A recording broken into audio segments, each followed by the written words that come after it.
இந்த லோகேஷ் கனகராஜ் வந்து அவருக்கும் பாவம் அவருக்கும் தெரியாது. இவர் சொல்லி தான் அங்கே போய் சொல்லி அந்த பெருமை அவருக்கு போகணும்னா பெருமை போட்டோம். லோகேஷ் கனகராஜ் சார் தான் கொடுக்கணுன்றதே இல்லை. ஆனால் நீங்கள் சொன்ன ஐடியாவும் நல்லா இருக்கு. ராதா ரவி சார் கோழை இல்லைங்க, அப்படியே நேரடியா சொல்லுவாரு. அது ராஜேந்திரன் சார் வாய் மூலமா சொல்ல வேண்டிய அவசியமே இல்லை. அதான் இல்ல அண்ணன் சார், இந்த லியோ டப்பிங் பிரச்சனை சின்மயி இருந்தது இல்லையா, அவங்க வந்து திருப்பி ஹைதராபாத் போய் 2 படங்கள் டப்பிங் பண்ணிட்டாங்க. இவர் கேள்வி எழுப்பினதுக்கு அப்புறம் தான் அது பேசும் பொருளாகி லோகேஷ் கனகராஜ் 50,000 ரூபாய் ஃபைன் கட்டினார் வந்து அப்படின்னு சொல்லியிருக்காரு. அப்படியே போய் ஒரு பேச்ச யாராவது அங்க வந்து ஒரு மரியாதை தராங்களான்னு பாருங்க. இல்ல இவர் சொல்றது லோகேஷ் கனகராஜ் கட்டு வர படம் நான் பேசுறேன். அதாவது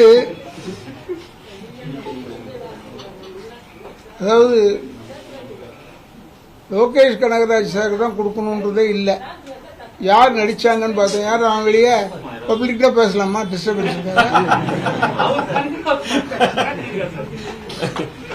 சரி. என்ன இந்த லோகேஷ் கனகராஜ் வந்து அவருக்கும் பாவம் அவருக்கும் தெரியாது. அவரு நான் மெம்பரா என்ன ரூல்ஸ் இதெல்லாம் தெரியாது. செஞ்சுட்டாரு. இருந்தாலும் நான் ஃபோன் பண்ணுவோம்னா உடனே ஒத்துக்கிட்டாரு. நான் அனுப்புறேங்க என் பண்ணிட்டு எப்படியாவது அனுப்புறேன்னா அது அனுப்பிச்சுட்டா இருக்கணும். இவர் சொல்லி தான் அங்கே போய் சொல்லி அப்போ ஆச்சுன்னு சொன்னால் அந்த பெருமை அவருக்கு போகணும்னா பெருமை போட்டோம். எனக்கு ஒன்றும் இல்லை, வந்துருச்சு காசு யூனியனுக்கு, அவ்வளோதான். எங்கள் அதோட ஓவர். எலெக்ஷனுக்கு ஏதாவது இது சொல்லிருப்பீங்க, உங்க மெம்பர்ஸ்க்கு வந்து என்னென்ன நல்லது பண்ண போறீங்கன்னு. இனிமேல் ஒண்ணுமே இல்லை, எல்லாமே பண்ணிட்டு இருக்கோம். நீங்க தப்பா பேசுறீங்க. வேற ஆளுங்கிட்ட பேசுற மாதிரி ஏன் என்கிட்ட பேசக்கூடாதுன்னா, நான் இதெல்லாம் வச்சிருந்தேன்னா இந்நேரம் சொல்லியிருப்பேன். என் ஆளுங்களுக்கு இவ்வளவு கொடுக்கணும் அவ்வளவு கொடுக்கணும். ஒண்ணுமே கிடையாது. இதே வேலை இருக்கு. தேர்தல் அறிக்கைன்னு இருக்குல்ல சார், அது கேட்கறது. அவங்க என்ன கேக்குறாங்களோ, பெரும்பான்மையான உறுப்பினர்கள் என்ன கேக்குறாங்களோ அதை எங்க தலைவர் செய்வாரு சார். நாங்க சொல்லிதான் ஓட்டு கேட்க சொல்லிருக்காரு சார். நாங்க எல்லா எலெக்ஷன்லயும் சொல்றது, இவர் வாக்குறுதி தான் கொடுக்க மாட்டாரு, வாழ்க்கை கொடுப்பாரு, அவ்வளவுதான். ராதாரவி சார் வந்து இப்ப வந்து கொஞ்சம் வயது முதுகுனால வந்து அவரை தலைவரா வச்சுட்டு கொஞ்ச நாளுக்கு அப்புறம் அவரை ஜெயிக்க வச்சுட்டு அதுக்கப்புறம் வந்து வேற தலைவர்கள் வந்து உட்கார்ற மாதிரி வந்து ஒரு பேச்சு போயிட்டு இருக்கு. இருங்க வேற தலைவர்னா யாரு? என்னங்க உங்க சைடு தான் நான் சொல்றேன், அதான் கேக்குறேன். என்ன சொல்றேன்னா அவங்க வந்து அது மாதிரி ஒரு பேச்சு போயிட்டு இருக்கு. சரி, ராதாரவி சார் இல்லன்னா வந்து இந்த சங்கமும் ஒண்ணும் இல்ல, அவங்க உண்மையை சொல்றாங்க. சங்கமும் ஒண்ணும் இல்ல, பின்னாடி வர உறுப்பினரும் ஒண்ணு இல்லன்றாங்க. சரி, உங்களோட பதில். ராதா ரவி சார் கோழை இல்லைங்க, ராதா ரவி சார் கோழை இல்ல.